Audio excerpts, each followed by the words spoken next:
3천만 원의 비밀. 쪼잔한 시어머니.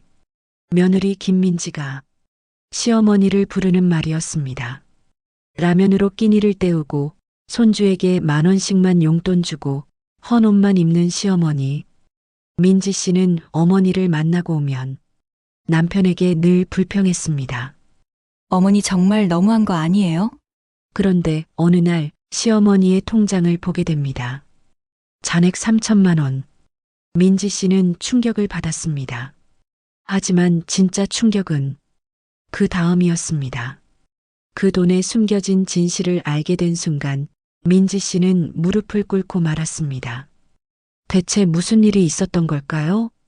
김민지는 남편 박준수와 결혼한 지 10년째, 초등학교 3학년과 1학년 두 아들을 키우는 평범한 가정이었습니다. 하지만 한 가지 불만이 있었습니다. 바로 시어머니 박순자 씨 68세. 민지는 친구들과 모여 수다를 떨다 보면 항상 같은 이야기를 꺼내곤 했습니다. 우리 시어머니 말이야. 진짜 너무 쪼잔해. 말끝에는 늘 지친 한숨이 따라붙었습니다. 라면만 끓여 먹고 반찬도 안 해. 그냥 김치랑 계란 프라이. 옷도 시장에서 10,000원짜리만 사. 명품. 그게 뭔지도 몰라. 애들 용돈도 10,000원씩만 줘. 친구들은 시댁 가면 5만 원, 10만 원 받고 오던데. 민지 씨는 명절만 되면 시댁에 가는 걸 내심 꺼렸습니다. 집안은 좁아서 앉을 곳도 없고 명절인데도 제대로 차려진 음식 하나 없었기 때문입니다. 그저 형편상 어쩔 수 없다는 걸 이해하면서도 갈 때마다 마음 한켠이 괜히 답답해졌습니다. 아이고, 미안하다. 나 정말 돈이 없다. 국민연금 30만 원으로 전세 겨우 유지하며 사는 형편인데 시어머니는 늘 같은 말만 반복하셨습니다. 민지 씨는 속으로 생각했습니다. 친구 시어머니들은 아들 집에서 손주도 봐주고 집안일도 도와주던데 우리 시어머니는 자기 전세방에서 혼자 살면서 우리한테 도움도 안 되고 그러면서 명절 때 손주 용돈은 10,000원밖에 안 주고. 불만이 쌓였습니다. 어느 날 명절 저녁 식사 자리, 민지가 시어머니에게 말했습니다. 어머니, 이제 좀 쓰고 사세요. 나이도 있는데 라면만 드시지 마시고 제대로 된 식사도 하시고. 시어머니가 고개를 저었습니다. 아니야, 난 이게 편해. 나이 들면 입맛도 없고 라면이 제일 맛있더라. 그래도 영양이. 괜찮아. 나 건강해. 민지 씨는 속으로 한숨을 쉬었습니다. 저렇게 검소하게 사셔도 돈 한 푼 안 주시면서 우리 애들 학원비, 사교육비 한 달에 200만 원 드는데 시어머니가 조금만 도와주시면 얼마나 좋겠어. 하지만 입 밖으로 내지는 않았습니다. 그저 속으로만 불만을 사겼습니다. 박순자 씨 68세.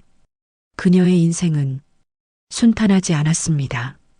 35년 전 남편 박철수 씨가 교통사고로 세상을 떠났습니다. 당시 순자 씨는 33세, 아들 준수는 겨우 3살. 여보, 우리 아들은 어떻게? 장례식장에서 순자 씨는 울부짖었습니다. 남편이 남긴 건 없었습니다. 빚만 2천만 원. 당시로선 큰 금액이었습니다. 친척들이 말했습니다. 순자야, 아들 포기하고 너라도 재혼해. 내 인생은 길잖아. 하지만 순자 씨는 고개를 저었습니다. 이 아이는 내가 키울 거예요. 아빠 없는 서름은 안 겪게 해줄 거예요. 그날부터 순자 씨의 전쟁이 시작됐습니다. 낮에는 청소일, 밤에는 식당 설거지, 하루 4시간 자면서 아들을 키웠습니다. 순자 씨는 자신은 라면으로 끼니를 때웠지만 아들에게는 고기를 먹였습니다. 아들은 순자 씨 바람대로 잘 자랐습니다. 공부도 곧잘 했지요. 엄마, 나 대학 붙었어. 그래, 정말 잘했다. 순자 씨는 겉으로는 활짝 웃었지만 속으로는 걱정이 태산 같았습니다. 대학 등록금을 어떻게 마련하지? 그날 이후 순자 씨는 새벽 청소 일자리를 더 늘렸고 밤에는 반찬 가게에서 설거지 아르바이트까지 하며 어떻게든 등록금을 마련해냈습니다. 아들은 그런 줄도 모르고 묵묵히 공부했고 결국 무사히 대학을 졸업했습니다. 그리고 좋은 회사에 취직했고 10년 전 김민지 씨와 결혼했습니다. 엄마, 고생 끝이야. 이제 내가 효도할게. 아들이 말했습니다. 순자 씨는 고개를 저었습니다. 아니야. 엄마는 괜찮아. 너는 너희 가정 잘 꾸려. 엄마는 혼자 사는 게 편해. 순자 씨는 아들 집에 얹혀 살고 싶지 않았습니다. 며느리에게 부담 주기 싫었습니다. 그래서 작은 전세방에서 혼자 살았습니다. 국민연금 30만 원으로 아끼며 살았습니다. 라면을 자주 먹었습니다. 한 끼에 1,500원이면 충분했으니까 옷은 시장에서 10,000원짜리를 샀습니다. 손주들 용돈은 10,000원씩만 줬습니다. 더 주고 싶지만 내가 가진 게 이것밖에. 순자 씨는 늘 미안했습니다. 하지만 며느리 민지는 시어머니의 사정을 몰랐습니다. 아니, 알려고 하지 않았습니다. 어느 명절날 민지는 친구들과 통화했습니다. 너네 시어머니는 어때? 우리 시어머니? 완전 좋으셔. 손주들 케어도 다 해주시고, 명절 때 용돈도 100만 원씩 주셔. 민지 씨는 한숨이 나왔습니다. 나는 우리 시어머니 정말 답답해. 돈도 없고, 뭐 하나 도와주시는 것도 없고, 명품 하나 사주신 적도 없고, 애들 학원비 도와주신 적도 없어. 그러면서 명절 때도 애들 10,000원 주신다. 민지는 시어머니에게 차갑게 대했습니다. 어머니, 밥 드세요. 말투도 무뚝뚝했습니다. 어머니, 이제 가실 시간 아니에요? 버스 막차 놓치실 텐데. 시어머니를 빨리 보내고 싶었습니다. 순자 씨는 며느리의 눈치를 봤습니다. 내가 부담이구나. 그래, 엄마 이제 갈게. 준수야, 민지야, 수고했어. 네, 조심히 가세요. 민지의 대답은 차가웠습니다. 순자 씨가 집에 돌아가면 민지는 남편에게 불평했습니다. 여보, 시어머니 오시는 거 반갑지도 않아요. 아들 집에 오시면서 빈손으로 오시고 너무 아끼셔. 남편 준수가 난처해했습니다. 그래도 우리 엄마인데 나도 알아요. 근데 다른 집 시어머니들은 손주도 봐주고 용돈도 주던데. 준수는 아무 말도 하지 못했습니다. 어머니가 얼마나 고생하며 자신을 키웠는지 알았지만 아내의 불만도 이해가 갔습니다. 엄마, 미안해요. 제가 더 잘해드려야 하는데. 준수는 속으로만 생각했습니다. 그렇게 3년이 흘렀습니다. 2024년 10월 15일 아들 준수에게 전화가 왔습니다. 여보세요? 119입니다. 박순자 씨 보호자분이신가요? 준수의 얼굴이 하얗게 질렸습니다. 네! 제가 아들입니다. 무슨 일이세요? 어머님이 교통사고를 당하셔서 현재 서울병원 응급실에 계십니다. 준수와 민지는 급히 병원으로 달려갔습니다. 순자 씨는 머리에 붕대를 감고 응급실 침대에 누워 있었습니다. 엄마, 준수가 울먹였습니다. 의사가 설명했습니다. 다행히 생명에는 지장 없습니다. 하지만 다리 골절이 심해서 수술이 필요합니다. 수술 비용이 얼마나? 약 1,000만 원 정도 예상됩니다. 준수와 민지는 복도에 나와 대화했습니다. 1,000만 원. 민지가 한숨을 쉬었습니다. 여보, 우리 적금 깨야 할 것 같아. 준수가 고개를 끄덕였습니다. 어쩔 수 없지. 우리가 내야지. 어머니 돈은 얼마나 있으실까? 엄마 돈, 엄마는 국민연금으로 겨우 사시는데 어디 돈이 있겠어? 그때 간호사가 나왔습니다. 보호자분들, 환자분 입원 수속하시고 환자분 간단한 짐 챙겨오세요. 아, 네. 제가 다녀올게요. 민지가 말했습니다. 아니야. 당신은 엄마 옆에 있어. 내가 다녀올게. 민지가 일어섰습니다. 순자 씨의 전세방, 작고 오래된 방이었습니다. 민지가 방문을 열었습니다. 역시 시어머니답게 정말 소박하게 사시네. 책상 위에 낡은 가방이 있었습니다. 민지가 가방을 열었습니다. 신분증, 도장, 그리고 통장. 민지는 무심코 통장을 펼쳐봤습니다. 그리고 눈이 커졌습니다. 뭐?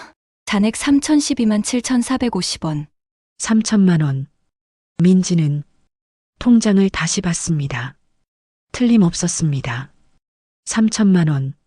이게 대체 민지는 통장을 들고 병원으로 돌아왔습니다.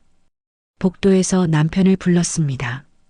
여보, 잠깐 나와봐. 민지가 통장을 남편에게 보여줬습니다. 이것 좀 봐.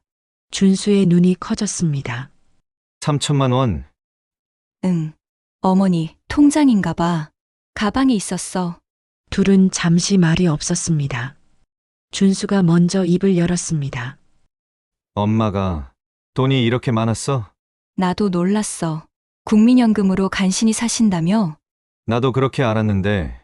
민지의 표정이 복잡했습니다. 여보, 이거 시어머니가 우릴 속인 거 아니야? 속였다니? 돈이 3천만 원이나 있으면서 가난한 척 하신 거잖아. 우리한테 한 푼도 안 도와주시고 손주 용돈도 10,000원씩만 주시고. 준수도 뭐라 말할 수 없었습니다.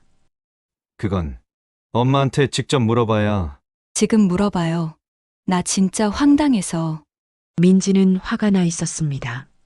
3천만 원이나 있으면서 왜 우리한테 한 푼도 안 도와주신 거야? 우리가 얼마나 힘들게 사는데. 병실로 들어갔습니다. 순자 씨는 침대에 누워 있었습니다. 엄마, 깨어 계세요? 응, 준수야. 준수가 조심스럽게 물었습니다. 엄마, 이거, 엄마, 통장 맞아요? 순자 씨가 통장을 보더니 얼굴이 굳었습니다. 어떻게? 엄마 방에서 가져왔어요. 신분증이랑 같이 있길래.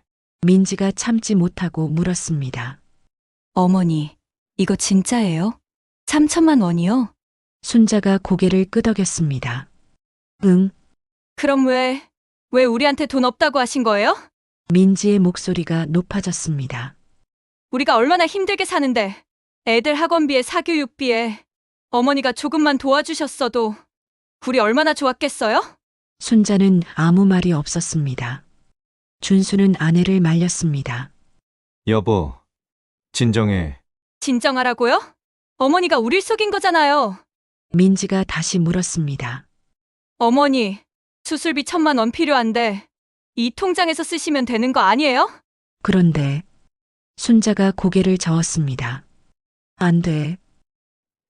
네? 이 돈은 쓸 수 없어. 민지는 어이없다는 표정을 지었습니다. 왜요? 수술비도 안 쓰신다고요? 이건 특별한 돈이야. 특별한 돈. 준수가 물었습니다. 엄마, 무슨 뜻이에요? 순자 씨는 한참을 망설이다가 천천히 입을 열었습니다. 이건 너희 빚 갚으려고 모은 돈이야. 빚. 준수 씨가 되물었습니다. 우리가 무슨 빚이 있어요? 순자 씨가 깊은 한숨을 쉬었습니다. 10년 전에 준수는 친구와 함께 작은 식당을 창업했습니다. 형, 이거 대박 날 것 같아. 하지만 6개월 만에 망했습니다. 빚이 5천만 원이야. 준수는 절망했습니다. 당시 막 결혼한 상태, 아이도 태어난 직후 어떡하지? 5천만 원을. 준수는 어머니에게 전화했습니다. 엄마, 나 사업이 망했어. 순자 씨는 놀랐습니다. 뭐, 얼마나? 5천만 원. 엄마, 나 어떡하면 좋아? 준수가 울었습니다. 순자의 가슴이 찢어졌습니다. 엄마가 어떻게든 해볼게. 그날부터 순자는 움직였습니다. 당시 나이 58세, 은퇴했던 청소일을 다시 시작했습니다. 새벽 4시에 일어나 빌딩 청소, 낮에는 식당 설거지, 밤에는 편의점 야간 알바, 하루 18시간 일했습니다. 한 달에 150만 원을 벌었습니다. 그중 120만 원을 아들 빚 갚는 데 썼습니다. 자신은 30만 원으로 살았습니다. 2년 후 순자 씨는 2천만 원을 모았습니다. 그리고 아들에게 건넸습니다. 준수야, 이거 엄마, 이게 빚 갚아라. 엄마가 조금씩 모은 거야. 준수는 울었습니다. 엄마, 이 돈을 어떻게? 신경 쓰지 마. 엄마는 괜찮아. 하지만 순자 씨는 멈추지 않았습니다. 나머지 3천만 원도 갚아주고 싶었습니다. 내 아들이 빚 때문에 고생하는 건 절대 안 돼. 그래서 계속 일했습니다. 65세까지, 그리고 지금까지 조금씩 모아서 3천만 원이 된 것입니다. 순자 씨가 말했습니다. 나는 너희가 아직도 그 빚을 갚고 있는 줄 알았어. 그래서 이 돈을 모아뒀던 거야. 언젠가 너희가 정말 힘들 때 주려고. 준수는 아무 말도 할 수 없었습니다. 엄마, 민지도 얼어붙었습니다. 그럼 어머니가 여태까지 일하신 게 다 우리 때문이었어요? 순자가 고개를 끄덕였습니다. 옷 한 벌 값도 아껴 너희 빚 조금이라도 갚아주고 싶었다. 순자 씨의 눈에서 눈물이 흘렀습니다. 미안하다. 엄마가 더 벌지 못해서 너희한테 부담만 준 것 같아서 정말 미안하다.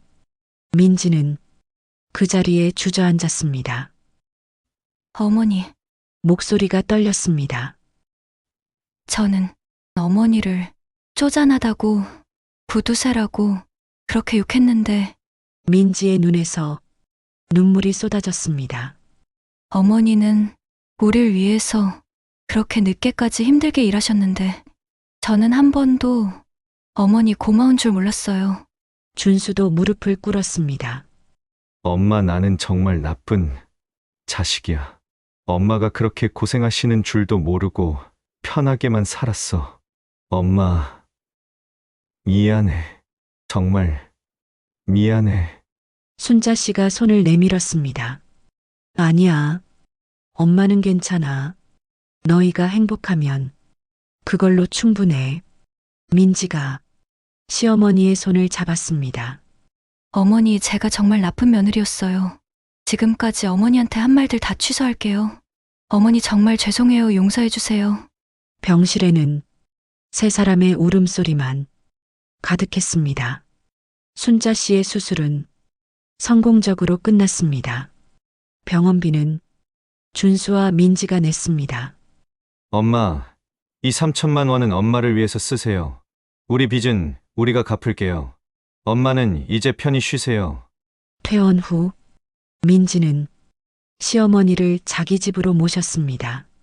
어머니, 이제 우리 집에서 사세요. 제가 모실게요. 아니야, 민지야. 나는 혼자 있는 게 편해. 어머니, 제발요. 이제는 어머니 잘해드리고 싶어요. 할머니, 우리랑 같이 살아요. 그래. 할머니가 이제 너희랑 함께 살게 됐단다.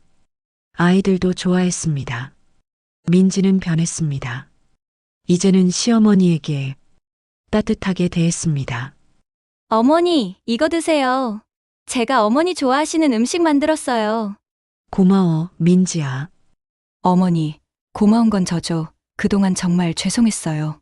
이제 민지는 웃으며 말합니다. 우리 시어머니, 세상에서 제일 좋으셔. 나는 정말 복받은 며느리야. 순자 씨는 이제 라면 대신 제대로 된 식사를 했습니다. 헌 옷 대신 민지가 사준 새 옷을 입었습니다. 손주들에게는 용돈을 마음껏 줄 수 있었습니다. 할머니, 고마워요. 그래, 우리 손주들.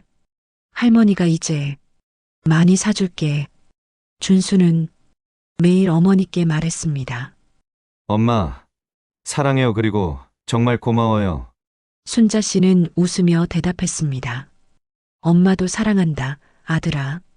그날 밤, 순자 씨는 생각했습니다. 평생 고생했지만, 이제는 행복하구나.